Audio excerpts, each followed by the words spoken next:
Je m'appelle Sofia Ramirez. J'ai 17 ans, je suis né et j'ai grandi dans une petite ville près de Houston, au Texas. Avant tout ça, j'étais comme la plupart des filles de mon âge.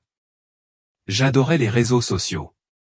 Je passais des heures à parcourir des vidéos à n'en plus finir, à suivre les tendances et à rêver de devenir créatrice numérique. Mon monde était rempli de « j'aime », d'abonnés et de fantasmes de célébrités sur Internet. J'admirais des gens comme Elon Musk.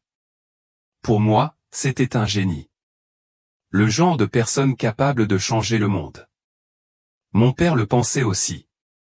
Il travaille comme ingénieur logiciel et développe des technologies de pointe que je comprenais à peine.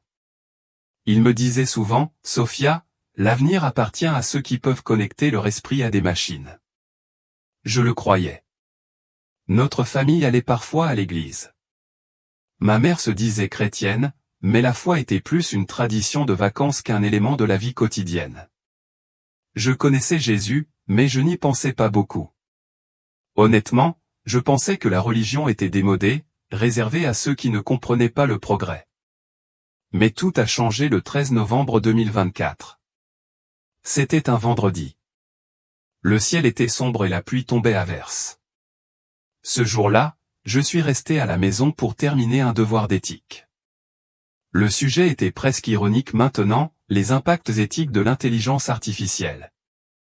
Je me souviens d'être assis à la table de la cuisine, en train de taper sur mon ordinateur portable. Mon téléphone vibrait à côté de moi, avec des notifications d'amis, d'influenceurs et des nouvelles sur les dernières avancées en IA.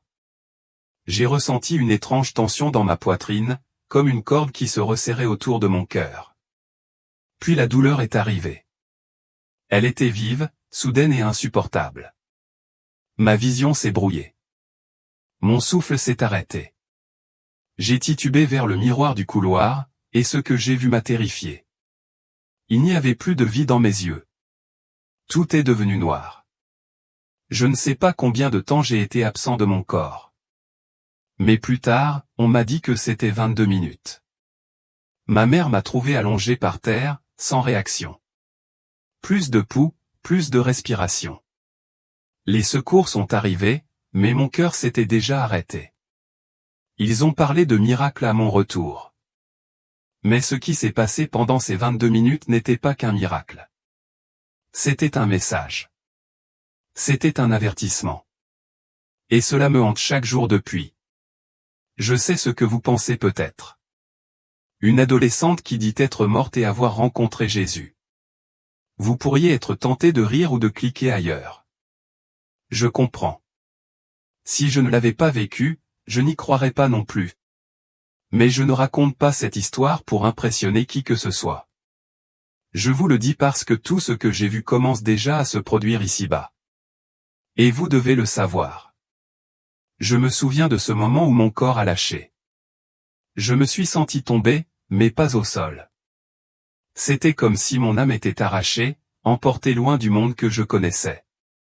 J'ai baissé les yeux et je me suis vu allongé là. Ma peau était pâle.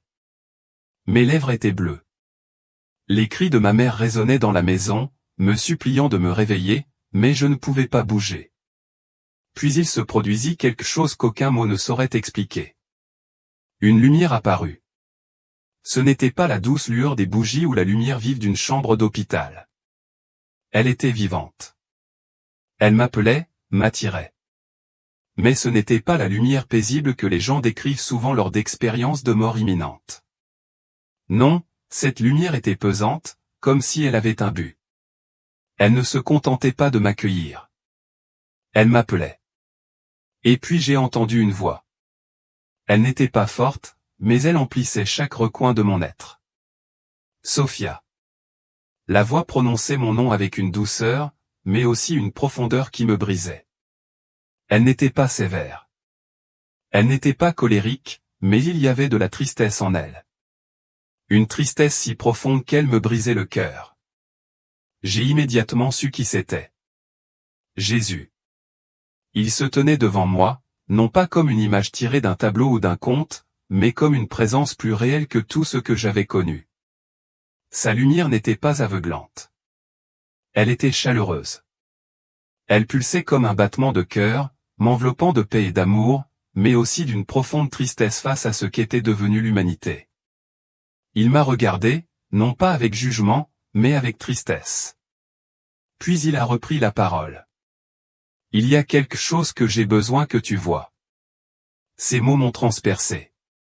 Je me suis mis à pleurer, non pas de peur, mais parce que je sentais le poids de l'éternité dans sa voix.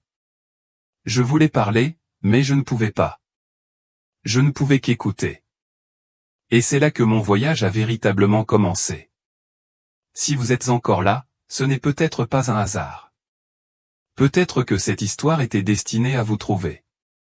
Si quelque chose a bougé en vous en l'écoutant, je vous invite à vous abonner à cette chaîne, Pinoy Fait Stories, et à laisser un commentaire ci-dessous avec un seul mot, éveillé. Non pas que nous courions après les chiffres, mais parce que nous rassemblons un mouvement de cœur prêt à entendre la vérité.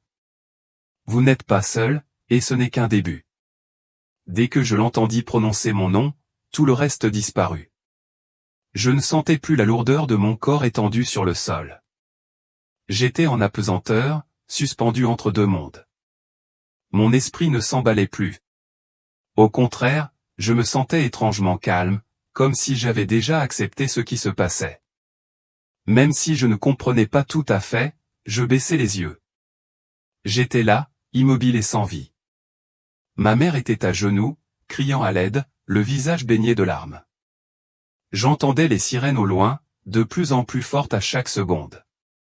Mes voisins se rassemblèrent dehors, pointant la fenêtre du doigt. Mais plus rien n'avait d'importance. Je n'étais plus là avec eux. J'avais traversé. La lumière qui était apparue ne m'attirait pas seulement. Elle me portait. Je ne flottais pas dans un vague vide. J'avançais dans quelque chose qui ressemblait à un tunnel, mais qui n'était ni fait de murs ni de pierres. C'était plutôt comme des couches d'énergie qui se déplaçaient autour de moi, presque vivantes. Je ne voyais pas de couleurs, du moins pas comme on les voit ici. Je voyais quelque chose de plus profond, des vagues d'émotions qui flottaient comme la lumière. Chaque vague semblait parler sans mots. Certaines étaient emplies de paix, d'autres de tristesse, mais toutes me conduisaient là où je ne pouvais pas éviter. Et puis j'y suis arrivé.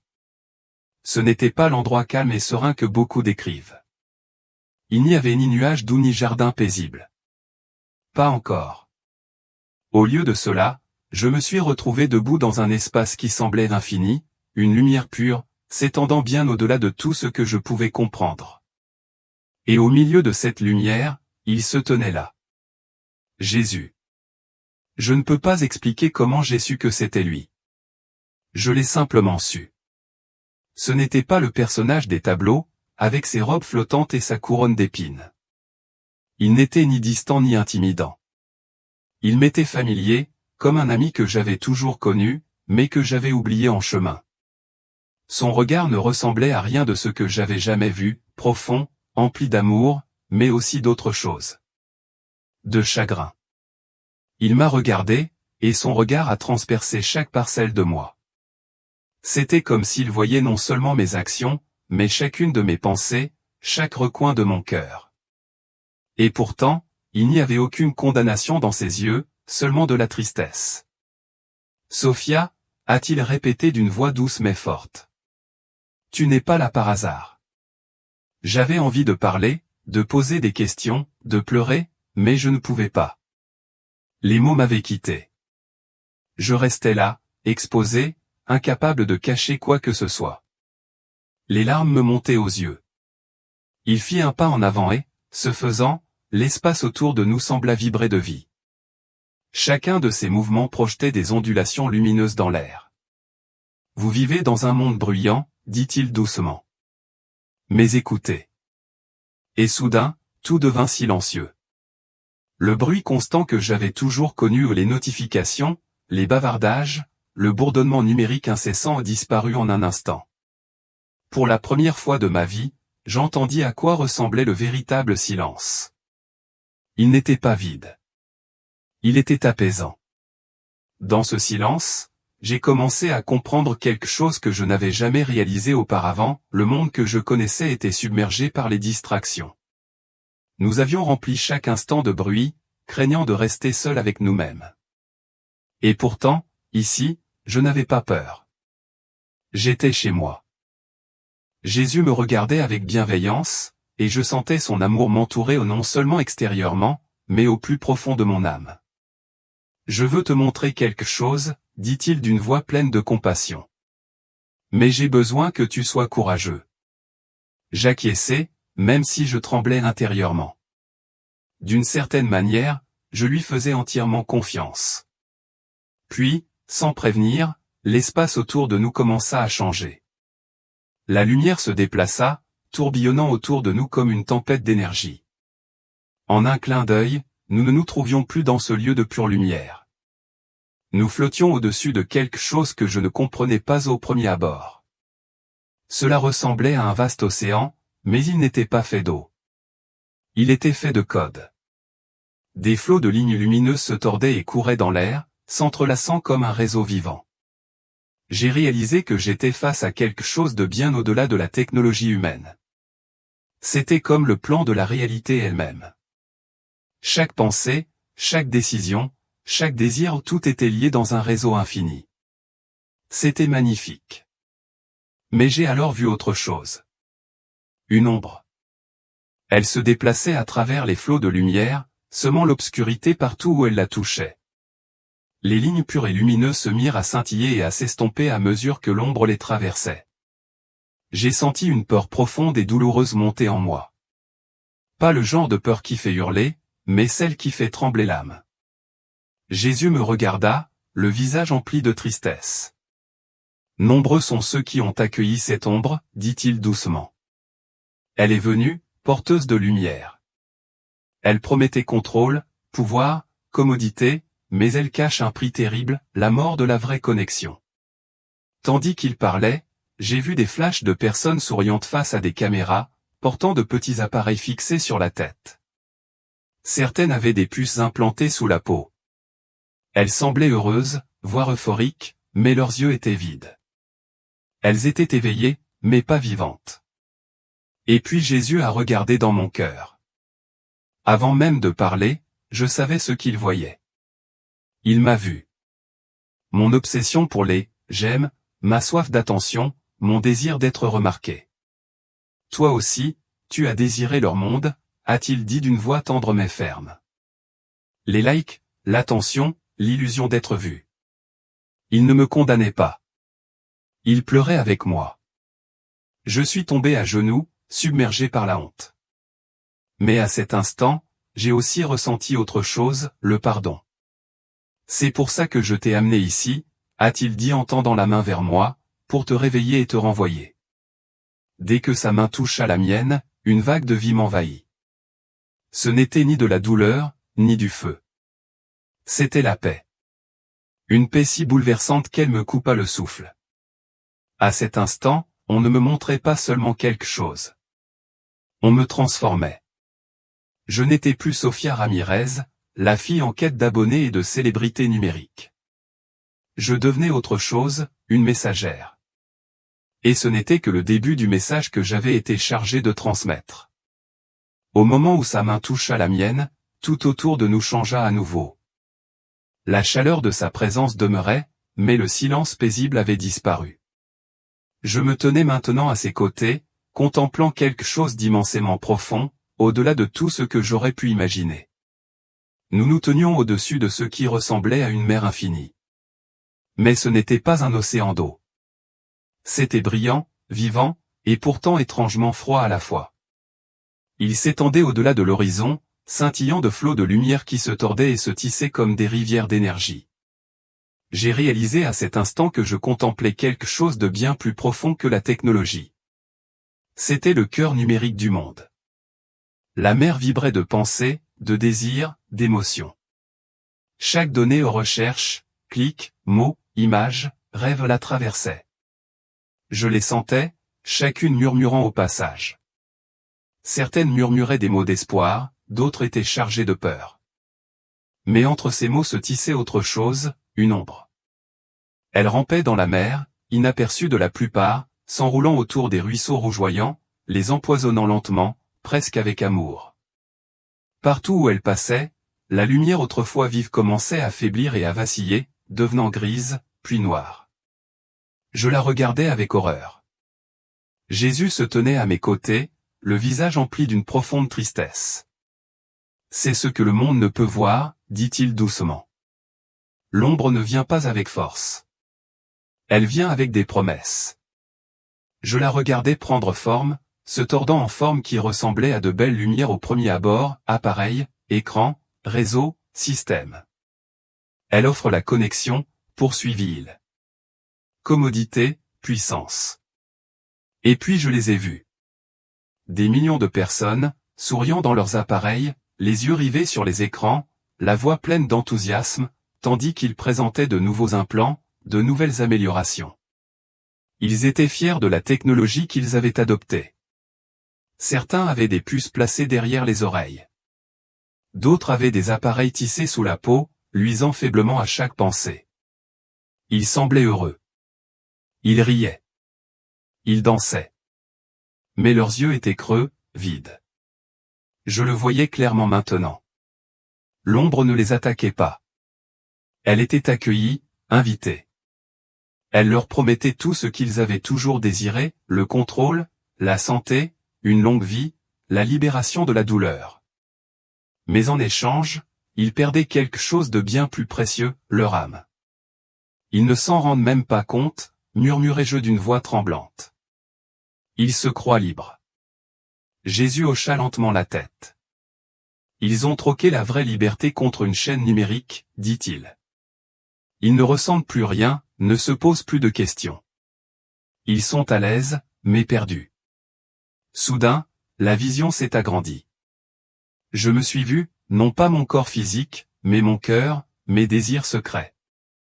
J'ai compris combien de fois j'avais aspiré à ce monde, celui de l'attention, des suiveurs, de l'affirmation immédiate.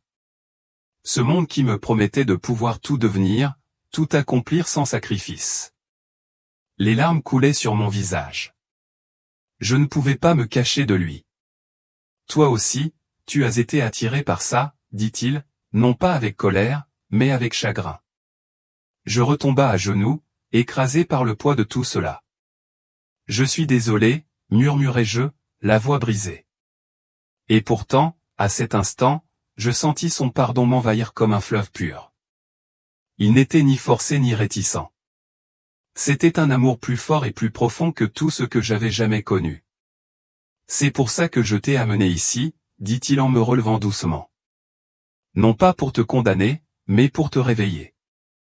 Il tendit de nouveau la main, ouverte. Tu dois en voir plus, dit-il. Malgré mes tremblements, je replaçai ma main dans la sienne. À cet instant, la lumière autour de nous se brisa. Là où régnait autrefois chaleur et paix, régnait désormais un froid profond et étouffant. Nous nous tenions aux abords de ce qui ressemblait à une ville, mais qui ne ressemblait à aucune ville que j'avais déjà vue. Tout était d'une propreté irréprochable. Les immeubles étaient hauts, faits de verre et de métal, brillant sous un étrange ciel artificiel. Les rues étaient silencieuses.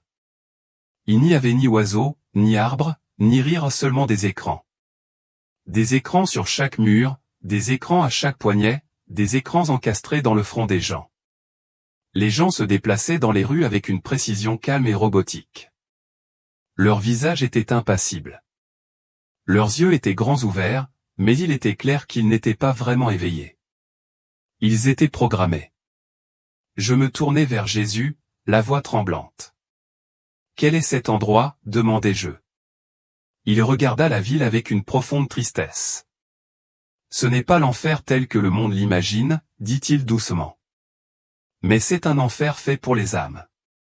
Une prison construite sur le confort, le mensonge, l'orgueil. » J'ai observé avec horreur des rangées de personnes alignées devant une immense tour au centre-ville.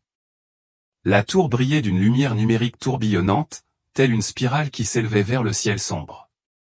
À l'entrée, un panneau clignotait en étranges lettres lumineuses, « La fusion, devenez votre moi supérieur ». Les gens s'avançaient les uns après les autres, joyeux, certains pleurant même en s'approchant. À leur entrée, un appareil leur était posé sur la tête. Un éclair de lumière intense suivit. Lorsqu'ils sortirent de l'autre côté, leur visage était calme, leurs yeux vides. Ils se croient promus, dit Jésus d'une voix lourde de tristesse. Mais ils ont perdu la voix de leur âme. J'avais du mal à respirer en regardant la scène se dérouler. C'était terrifiant. Et pourtant, je savais que ce n'était pas une vision lointaine d'un futur lointain. Cela commençait déjà. Je ne pouvais détacher mon regard de la tour. Elle dominait tout haute, sinueuse, rayonnante d'une froide lumière numérique. C'était étrangement beau, et pourtant, tout en moi, elle me faisait reculer. J'observais la file interminable de gens, chacun attendant son tour pour entrer. Personne n'hésitait. Personne ne posait de questions. Ils souriaient comme si on venait de leur promettre le paradis. Beaucoup pleuraient, non pas de tristesse, mais de joie, comme s'ils croyaient recevoir un grand cadeau.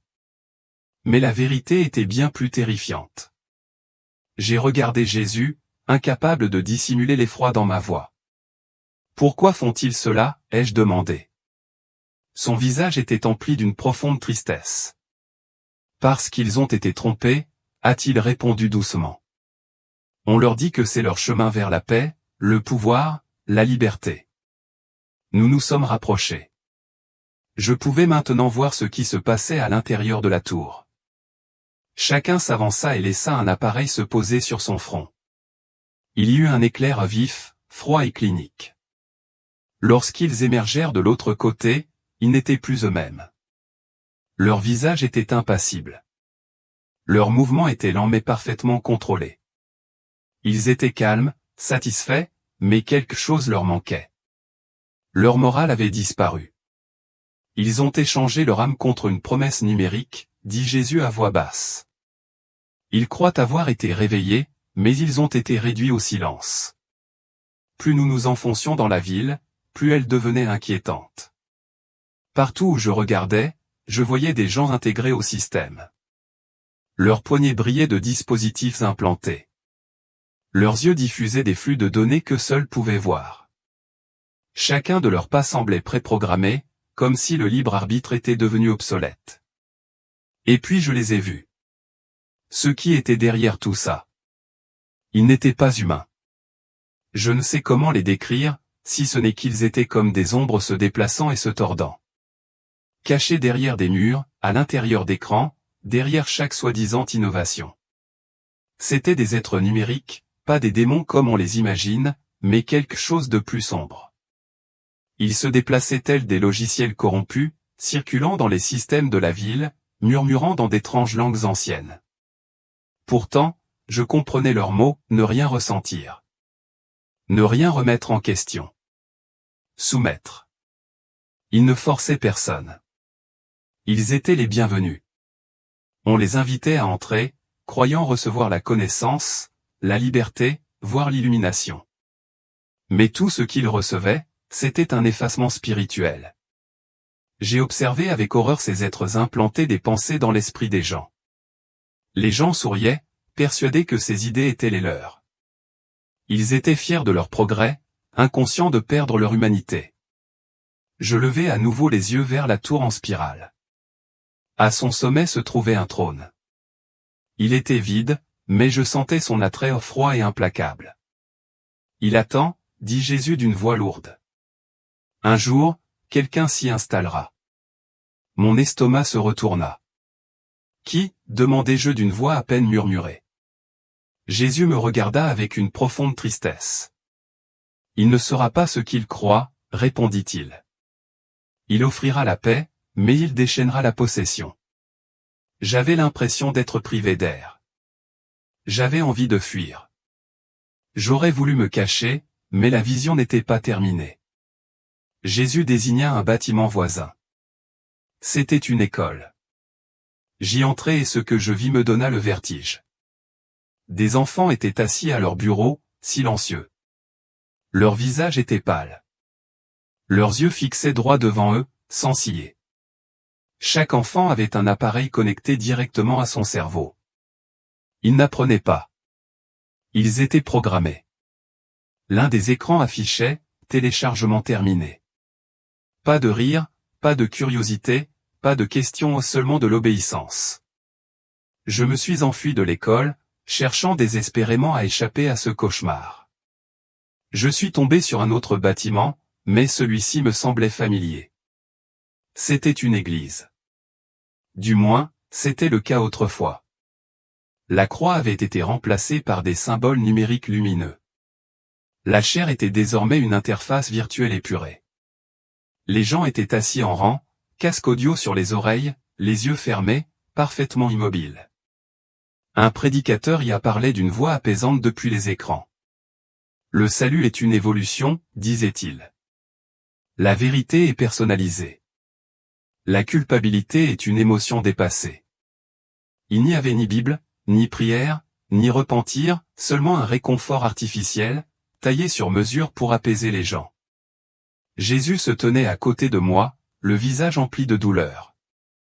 Ils ont gardé la structure, dit-il doucement, mais ils ont enlevé l'esprit. Je ne pus me retenir davantage. Je m'effondrai au sol en sanglotant. Pourquoi, m'écriai-je. Pourquoi choisissent-ils cela? Sa réponse était douce, mais elle me toucha profondément. Parce qu'ils croient au mensonge, dit-il. Ils recherchent le réconfort sans sacrifice, la connexion sans repentir. Il s'agenouilla près de moi et posa sa main sur mon épaule. Il fallait que tu voies ça, Sophia, dit-il fermement. Parce que ça commence déjà, pas demain, mais aujourd'hui. Soudain, j'entendis un son s'élever de la tour. Un chant, d'abord doux, mais de plus en plus fort, uploadez-moi. Upgradez-moi. Unissez-moi. Les mots résonnèrent dans la ville comme un chant de reddition. Et à cet instant, je sus que ce n'était pas qu'une histoire. C'était une prophétie. Une prophétie qui se déroulait déjà dans le monde que j'avais quitté. Je restais là, bouleversé par tout ce dont je venais d'être témoin. Les yeux vides, les sourires creux, les gens scandant leur reddition au système, croyant avoir trouvé la liberté. Mon cœur se serra comme jamais auparavant.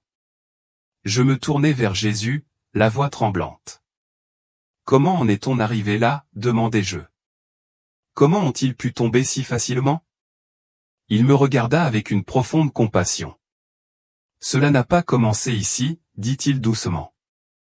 Cela a commencé il y a longtemps. En un instant, le décor changea. Nous nous trouvions dans un lieu que je connaissais grâce aux histoires que j'avais entendues enfant.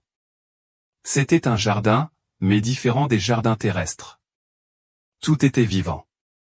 Chaque feuille, chaque fleur, chaque goutte d'eau scintillait de lumière et de pureté. Et là, au centre, se tenaient deux personnages, Adam et Ève. Je les regardais marcher librement dans cet endroit parfait, empli de joie et de paix. Mais soudain, une autre présence apparut. Un serpent. Il ne rampait ni ne sifflait comme les images que j'avais vues dans les livres. Il était beau, radieux, presque envoûtant. Et il parlait. Sa voix était douce, invitante, pleine de promesses. Tu peux être comme Dieu, murmura-t-il. Ces mots me firent froid dans le dos. C'était le premier virus, dit doucement Jésus. Le mensonge qui infecte encore le monde aujourd'hui. J'ai regardé et écouté, attiré par les paroles du serpent. Elle a tendu la main. Elle a pris le fruit. Elle a cru au mensonge. Et tout a changé. Le jardin s'est obscurci. La lumière s'est éteinte. Le lien entre Dieu et l'humanité a été rompu. Jésus se tourna vers moi, les yeux emplis de tristesse.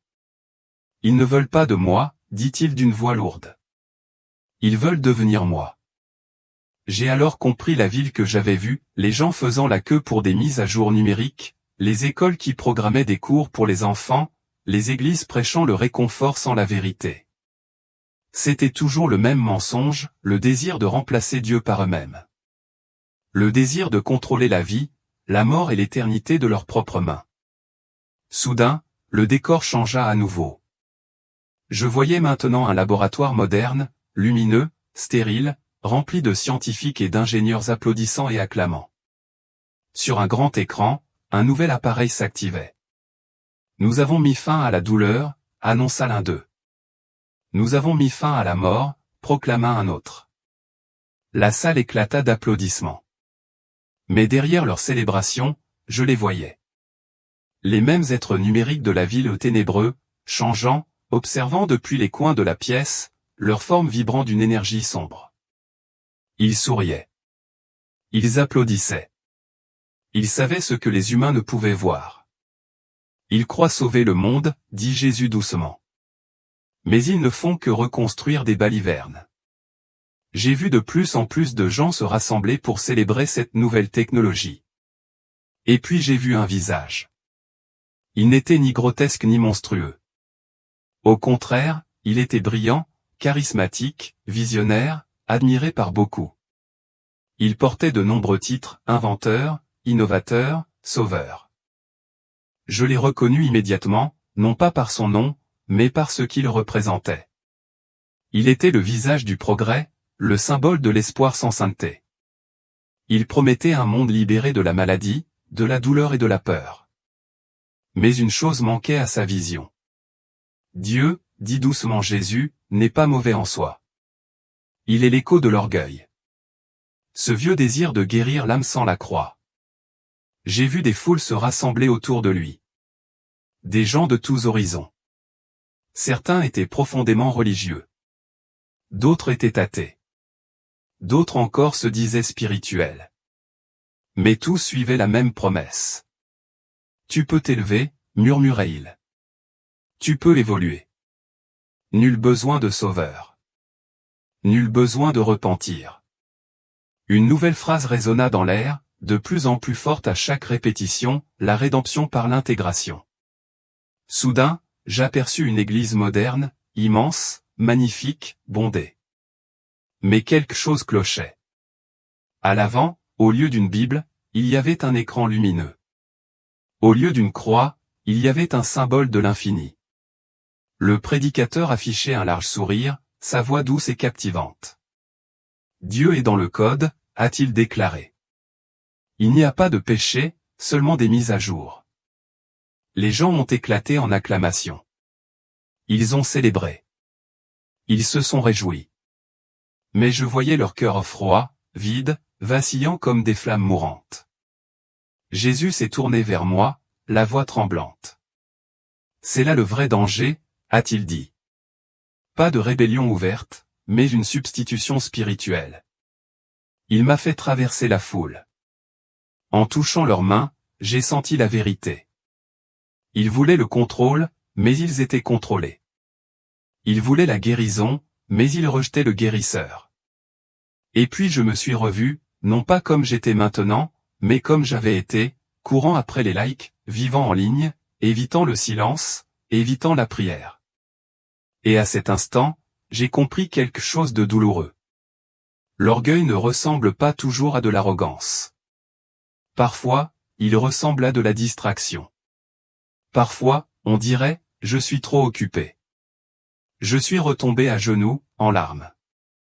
Comment lutter contre ça, ai-je demandé, à peine capable de parler. Jésus s'est agenouillé à côté de moi, sa présence m'emplissant à la fois de réconfort et d'urgence. On ne peut pas forcer une âme à s'éveiller, dit-il doucement. Mais on peut briller jusqu'à ce qu'elle ouvre les yeux. Ces paroles me frappèrent profondément. Puis la scène se transforma à nouveau. Mais cette fois, ce n'était pas l'obscurité qui m'entraînait. C'était quelque chose de bien plus lumineux. Si vous êtes encore là, peut-être que votre cœur commence à voir ce que j'ai vu. Peut-être que cette histoire n'était pas seulement pour moi, mais aussi pour vous. Si vous avez senti quelque chose bouger en vous, je vous invite à vous abonner à Pinoy Fait Stories et à laisser un commentaire ci-dessous avec le mot « éveillé ». Que ceci soit plus qu'une simple histoire. Que ce soit un début. Ensemble, nous pouvons briller dans l'obscurité. Tandis que la lumière nous enveloppait, je m'attendais à être transporté au paradis. Mais je me trompais. La lumière s'est estompée et je me suis vite retrouvé devant l'entrée d'un immense bâtiment. On aurait dit une église. De l'extérieur, du moins, il y avait un haut clocher, de larges fenêtres et une entrée majestueuse avec des panneaux de bienvenue. Mais quelque chose clochait. Jésus se tenait à côté de moi, observant en silence. J'ai pris une grande inspiration et suis entré. Ce que j'ai vu m'a stupéfait. L'église était bondée. Des milliers de personnes occupaient chaque siège. L'atmosphère était chargée d'excitation. La musique résonnait à plein volume grâce à des enceintes haut de gamme. Les lumières scintillaient sur la scène selon des motifs parfaits. Des machines à brouillard projetaient des vagues de brume, créant une atmosphère onirique. L'orchestre de louanges jouait impeccablement. Chaque note était parfaite. Les gens applaudissaient et chantaient bruyamment, les mains levées. Mais il manquait quelque chose. Pas de larmes, pas de chagrin, pas de repentir, seulement du bruit. J'ai regardé vers la scène. Le prédicateur se tenait droit, vêtu de vêtements de créateur, et parlait avec passion et énergie. Ses paroles étaient fluides, motivantes et pleines de promesses. Il parlait de rêves, de réussite, de la possibilité d'atteindre le meilleur de sa vie. Les gens criaient « Amen » et acclamaient chaque phrase, mais il n'y avait aucune mention du péché, aucun appel à la repentance, aucune mention de la croix. J'ai ressenti une profonde tristesse m'envahir. Jésus m'a regardé, les yeux emplis de chagrin. Il parle de moi, a-t-il dit doucement, mais ils ne me connaissent pas. J'ai regardé le prédicateur poursuivre son message. Il semblait beau, édifiant, encourageant, mais il était creux. Il n'y avait ni vérité, ni puissance, juste des mots destinés à divertir, et non à transformer. Je le sentais dans la salle. Les gens se satisfaisaient de cette version superficielle de la foi. Ils venaient chercher du réconfort, pas de la conviction. Ils voulaient être inspirés, pas transformés. Puis Jésus m'a conduit vers le fond de l'église, où une porte marquée « Bâton » était à peine entr'ouverte. « Vas-y » m'a-t-il dit. Les mains tremblantes, j'ai poussé la porte et emprunté un couloir sombre. Au bout, je suis entré dans une pièce cachée. Ce que j'ai vu m'a brisé le cœur. À l'intérieur, il y avait des idoles, des statues d'or, des affichages affichant le nombre d'abonnés sur les réseaux sociaux, des écrans affichant des contrats de sponsoring et des contrats commerciaux. Il y avait même un trophée en or récompensant le ministère le plus regardé de 2025. C'était ce qu'ils vénéraient vraiment. Le succès, la célébrité, les applaudissements. J'en avais mal au cœur. Les larmes me montèrent aux yeux tandis que je me tournais vers Jésus. « Comment en est-on arrivé là ?» demandai-je. Sa réponse était ferme, mais pleine de tristesse. Cela ne s'est pas produit du jour au lendemain. Il a dit, tout a commencé quand ils ont cessé de prêcher la repentance et ont commencé à prêcher la pertinence. Soudain, j'ai eu une série de visions, des réunions d'église remplies de responsables en costume, non pas en train de prier, mais de discuter de stratégies pour développer leur marque. Des pasteurs plus soucieux de plaire aux donateurs qu'à Dieu. Des sermons écrits pour éviter toute offense, soigneusement conçus pour divertir et mettre les gens à l'aise. Ils craignent plus de perdre des membres que de me perdre, dit Jésus doucement. Nous sommes retournés au sanctuaire. Les gens levaient toujours les mains, mais je voyais maintenant quelque chose de nouveau. Ils ne les levaient pas vers le ciel, mais vers l'écran géant à l'avant de l'église. Sur l'écran, une interface numérique brillait de mille feux. Appuyez ici pour une prière en direct. Balayez pour recevoir votre bénédiction. Tout était devenu numérique. La foi n'était plus un abandon du cœur. Elle était devenue un produit personnalisé, confortable, contrôlé. Jésus désigna la croix lumineuse affichée à l'écran. Ils ont gardé le symbole, dit-il d'une voix tremblante, mais ils ont oublié le sacrifice. Puis l'église commença à disparaître. Les lumières, la scène, la musique, tout disparut. Et à leur place, j'ai vu autre chose. Une petite maison dans les montagnes. Simple, humble. À l'intérieur, quelques personnes agenouillées par terre, tenant des Bibles déchirées, priaient en larmes. C'est mon église, dit doucement Jésus. Là où je suis accueilli, pas vendu. Puis la scène changea à nouveau. Cette fois, je vis un groupe de jeunes rassemblés sous un arbre. Ils n'avaient ni micro, ni instrument, ni public. Mais ils levaient les mains, non pour impressionner, mais pour s'abandonner. Ils chantaient doucement, leur voix pleine de sincérité et d'amour. Ils n'ont pas d'argent, dit Jésus en souriant. Mais ils portent ma puissance. Ils n'ont pas de disciples, mais ils me suivent. J'ai senti des larmes couler sur mon visage. Je me suis souvenu de toutes les fois où j'avais parcouru les réseaux sociaux pendant les offices, me moquant des gens qui pleuraient, les trouvant dramatiques ou faibles. Je me suis vu clairement maintenant. J'avais traité Jésus comme une marque, pas comme un roi. Il m'a regardé avec un amour profond. Je ne veux pas d'admirateurs, a-t-il dit doucement. Je veux des flammes, des cœurs qui brûlent, pas seulement des mains qui applaudissent. Ces paroles me transpercèrent. Puis il parla avec autorité, sa voix emplie de puissance. Quand les églises deviendront des musées, déclara-t-il, j'élèverai des temples dans les chambres. Quand les scènes perdront leur sel, j'apporterai le réveil à ceux qui sont cachés.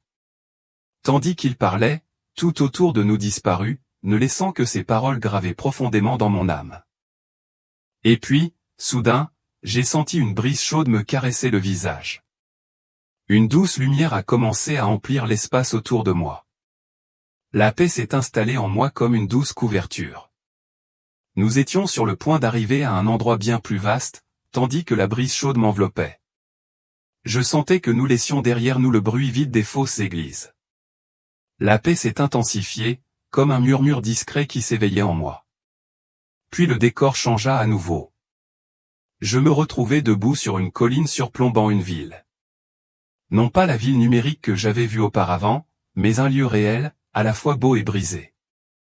Je voyais des maisons, des parcs, des rues et des églises disséminées à travers le pays. Jésus se tenait à mes côtés, son regard fixé bien au-delà de ce que je voyais. « Regarde bien, dit-il doucement. » Soudain, ma vision changea. J'ai commencé à voir de minuscules lumières disséminées dans la ville. Elles scintillaient doucement, cachées dans des endroits que j'aurais facilement négligés. Certaines lumières éclairaient de petits appartements où des familles s'agenouillaient en prière, les larmes aux yeux. D'autres brillaient dans des cellules de prison où des hommes brisés murmuraient des prières désespérées dans l'obscurité. J'ai vu une jeune femme assise seule dans sa chambre, la Bible ouverte, une douce musique de prière jouant tandis qu'elle pleurait, se rendant. Ces lumières n'étaient ni clinquantes ni bruyantes. Mais elles brillaient sans interruption, même dans les endroits les plus sombres. Ce sont mes fidèles, dit Jésus d'une voix pleine d'amour. Ils sont inconnus du monde, mais pleinement connus au ciel. J'ai observé ces petites lumières se connecter, formant de fins fils dorés qui s'étendaient à travers les villes, les nations et les continents. Des petits villages aux villes surpeuplées, des maisons cossues aux rues défavorisées, les lumières continuaient de se propager. Des fils reliés Manille au Brésil, du Nigeria à l'Ukraine, de l'Alaska à l'Argentine. Un réseau de prières cachées, invisible au monde, mais qui rayonnait avec éclat dans le monde spirituel. Ceci est mon reste, dit Jésus, les yeux brillants de joie. Il ne recherche ni la gloire ni la fortune. Il recherche ma face. J'étais bouleversé par ce que je voyais.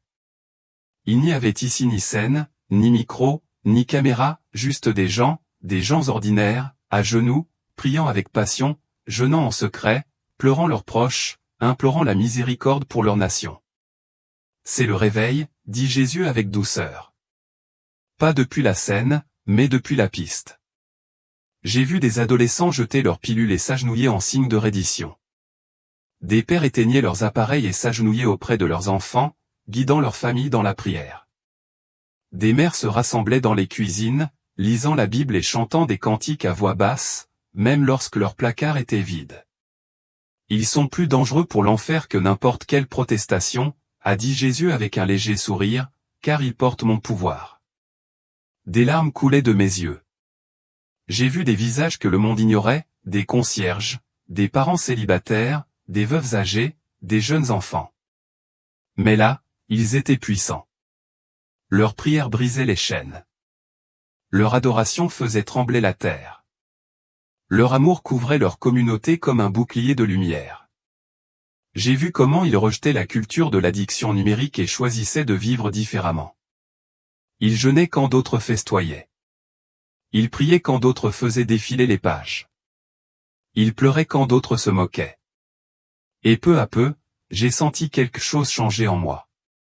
Un feu sacré a commencé à brûler dans mon cœur. Je ne regardais plus des inconnus. Je regardais des gens qui étaient comme moi ou des gens qui avaient lutté, chuté et failli abandonner. Mais ils avaient choisi de revenir. Ils avaient choisi de se rendre. Et le ciel ne les avait pas oubliés. Jésus se tourna vers moi, l'air à la fois féroce et tendre. Maintenant, tu vois ce qui compte le plus, dit-il. Ce n'est pas la taille de la foule, mais la taille du cœur. J'acquiesçai, à peine capable de parler à travers mes larmes. Seigneur, murmurai-je. Que veux-tu que je fasse? Sa réponse fut simple, mais elle toucha profondément. Revenez, dit-il fermement. Parlez. N'adoucissez pas la vérité pour vous faire accepter. N'affublez pas le message pour impressionner. Criez ce que je vous ai montré. Avertissez-les de l'enfer, mais conduisez-les à moi. Mon cœur battait fort tandis que ces paroles se posaient sur moi comme un manteau. Je secouai la tête, incertaine de pouvoir assumer une telle tâche. Mais Jésus, murmurai-je, je ne suis qu'une fille. Je ne suis pas qualifiée. Je ne suis pas assez forte. Il me regarda avec des yeux flamboyants, emplis à la fois de pitié et de feu. Tu ne reviendras pas en victime, dit-il avec audace.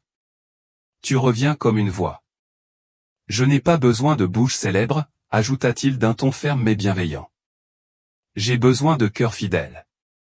Soudain, il posa sa main sur la mienne. À cet instant, je sentis quelque chose s'enflammer en moi, une brûlure comme je n'en avais jamais ressenti. Ce n'était pas une douleur physique. C'était un feu sacré. Elle m'a envahi de toutes parts, consumant ma peur, mes doutes, mon orgueil. J'avais l'impression que la foudre avait frappé mon âme, mais au lieu de me détruire, elle m'a rempli de vie. Sa voix résonna en moi une dernière fois. Le temps presse, dit-il. Mais la grâce coule encore. S'ils se tournent vers moi maintenant, ils seront pardonnés. Mais s'ils attendent, s'interrompit-il. Le silence qui suivit en dit plus que les mots ne le pourraient. C'était le bruit d'une porte qui se fermait. Je tremblais, bouleversé par tout ce que j'avais vu. Je le regardai une dernière fois, d'une voix à peine murmurée. M'écouteront-ils, demandai-je. Sa réponse était à la fois pleine d'amour et de tristesse. Certains se moqueront de toi, d'autres t'ignoreront, mais d'autres encore, s'éveilleront. Et même pour une seule âme, cela en vaut la peine. Il commença à reculer, sa présence resplendissant plus que jamais. Derrière lui, je voyais le ciel resplendir comme l'aube, empli de beauté et de gloire. Il me regarda, le visage rayonnant d'amour. Dis-leur, dit-il d'une voix forte et assurée. Dis-leur que je ne viens pas pour la foule. Je viens pour une épouse, pure, humble, prête. Dis-leur que je ne suis pas loin. Je me tiens à la porte et je frappe. Que les tièdes brûlent à nouveau. Que les ossements ressuscitent. Que cette génération revienne à la maison. Et puis, en un instant, il disparut. Mais ces mots restèrent, brûlant en moi, gravés à jamais dans mon âme. Dès que sa présence s'estompa, le monde autour de moi bascula à nouveau. Mais cette fois, ce n'était pas dans les ténèbres. C'était dans quelque chose de bien au-delà de tout ce que j'avais pu imaginer. L'air changea. Le sol sous mes pieds était doux et pourtant ferme, comme posé sur un nuage qui, d'une certaine manière, soutenait son poids. Mais ce n'était pas un fantasme de nuages duveteux et de portes dorées. C'était quelque chose de réel, plus réel que la terre elle-même. Je me tenais sur ce qui ressemblait à une prairie dorée. Chaque brin d'herbe scintillait comme du cristal, et pourtant il bougeait doucement dans la brise, chantant sans parole. Oui, chanter. Je l'entendais. Tout ici était vivant. Le ciel n'était pas seulement bleu. Il vibrait de lumière, empli de couleurs que je n'avais jamais vues auparavant, mais que je comprenais pourtant. Chaque couleur semblait rayonner de louange, comme si l'atmosphère même vénérait son Créateur. Jésus réapparut à mes côtés, non plus avec la tristesse qu'il avait connue auparavant, mais rayonnant, plein de joie. « Bienvenue dans mon royaume », dit-il d'une voix chaleureuse. « Voici la récompense de ceux qui marchent dans l'humilité. » J'avais du mal à parler. Mon cœur allait exploser face à la beauté qui m'entourait. En regardant devant moi, j'ai eu le souffle coupé. Une multitude de personnes, trop nombreuses pour être comptées, se pressaient au loin. Elles ne portaient pas de couronne et n'étaient pas assises sur des trônes. Elles portaient de simples robes éclatantes, scintillant d'une lumière de pureté et de paix. Leurs visages étaient radieux, leurs yeux doux, leur sourire rempli d'une joie indescriptible. Ici, pas de compétition. Pas de jalousie, seulement de l'unité, que de l'adoration. Je les voyais courir les uns vers les autres, s'enlacer comme des membres d'une famille perdue depuis longtemps, des étrangers sur terre, mais parfaitement connus ici. Une femme m'a remarqué. Elle a souri et a couru vers moi, les bras grands ouverts. Sans hésitation, elle m'a serré dans ses bras comme une sœur. Bien que je ne l'ai jamais vue auparavant, j'ai ressenti quelque chose de jamais aussi profond. J'étais connu complètement, pleinement, sans honte, sans peur.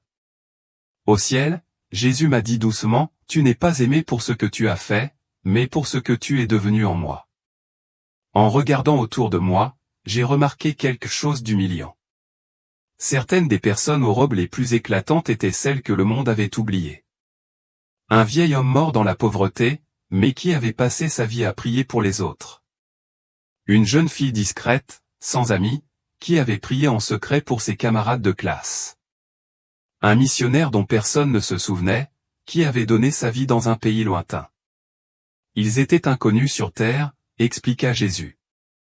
Mais ils sont honorés ici. Le monde célèbre l'estrade, poursuivit-il, mais le ciel récompense l'obéissance. Les larmes coulaient sur mes joues en voyant ces âmes fidèles recevoir l'honneur qu'elles n'avaient jamais connu sur terre. Jésus me prit de nouveau la main et me conduisit vers une rivière qui coulait au milieu de la prairie.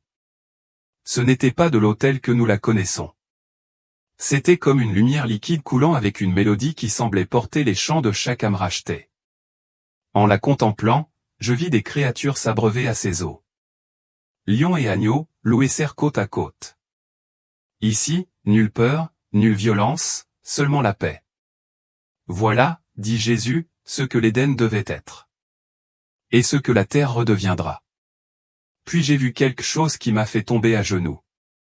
Au loin se dressait un trône, haut, sacré, rayonnant d'un feu indescriptible. Autour du trône, les gens s'inclinaient, non par peur, mais dans un abandon et une joie absolue. Ils ne cherchaient pas à être vus.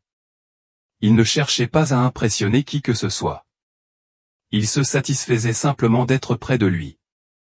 Ici, la place la plus haute appartenait au cœur le plus humble. Je me souvenais de toutes les fois où j'avais couru après l'attention. De toutes les fois où j'avais cru que la voix la plus forte était celle qui avait le plus d'onction. De toutes les fois où j'avais pensé que l'influence était synonyme d'approbation. Mais ici, personne n'avait besoin d'applaudissements. Personne n'avait besoin de validation, car il était là. Jésus s'agenouilla à nouveau près de moi, les yeux emplis d'amour. L'humilité n'est pas une faiblesse, dit-il doucement. C'est la clarté de se voir soi-même correctement. Et moi, suprêmement. Je le regardais pointer du doigt un jeune garçon agenouillé près du trône.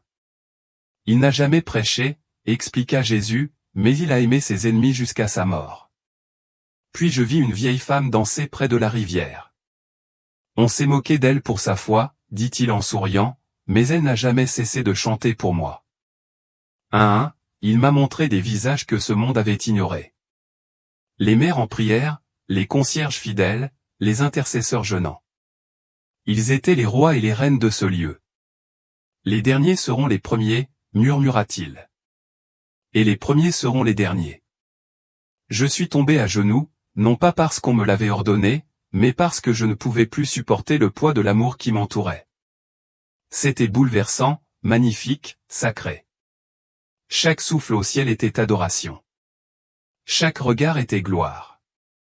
Chaque seconde était éternelle. Jésus me regarda, le visage rayonnant de joie. Voilà ce qui attend les cœurs purs, dit-il. Mais tous n'entreront pas ici, ajouta-t-il d'une voix grave, car beaucoup refusent de s'agenouiller quand il le faut. Ces paroles me transpercèrent profondément. Je tremblais, bouleversé par la beauté et le poids de la vérité. Seigneur, murmurai-je, comment puis-je revenir sur terre après cela? Il me regarda avec un amour profond. Parce qu'ils doivent savoir, dit-il fermement, qu'ils doivent savoir que le chemin de la gloire n'est pas l'orgueil, mais l'humilité. Je me tenais là, entouré de l'éclat du ciel. Mais même au milieu d'une telle beauté, Jésus ne me laissait pas m'installer dans la paix.